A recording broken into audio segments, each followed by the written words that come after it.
Hi, this is Francis Imoy. Welcome to our Cebuano tutorial. So this time we're going to learn how to speak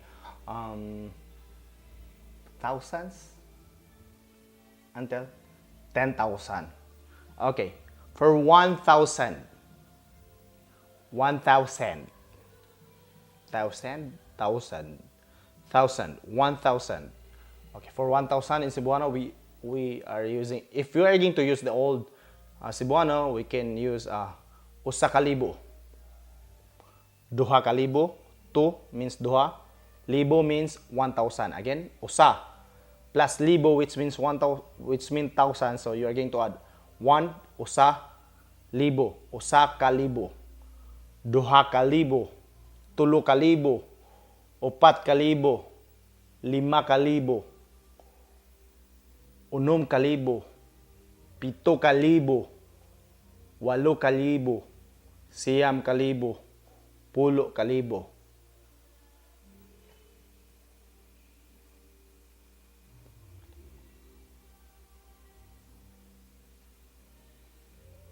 Okay.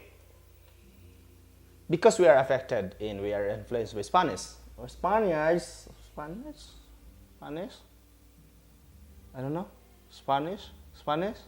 Okay, so we will be using the term. This is a common version or a popular words we are using this time. And it is commonly used in the market or anywhere. So,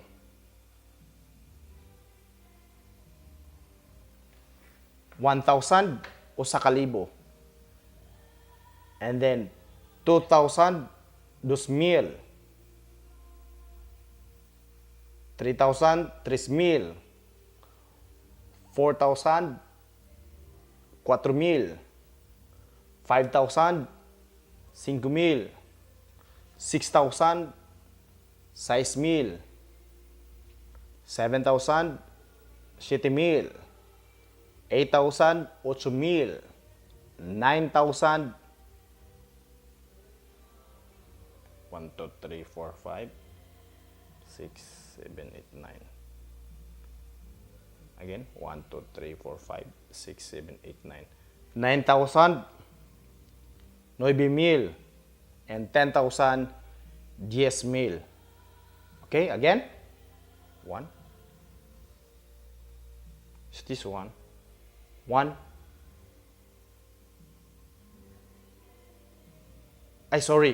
Sorry. Usa ka libo is not the Spanish origin, from Spanish origin. 1,000. Uno means 1. 1, 2, 3, 4, 5, 6, 7, 8, 9. 1,000. 2,000. 2 means 2. 3 means 3. 3,000. 4, 4,000. Means 1,000. 5, 5,000. 6,000. 6,000.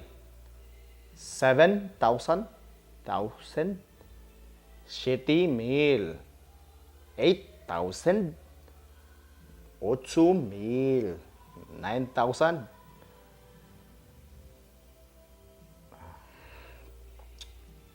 9,000.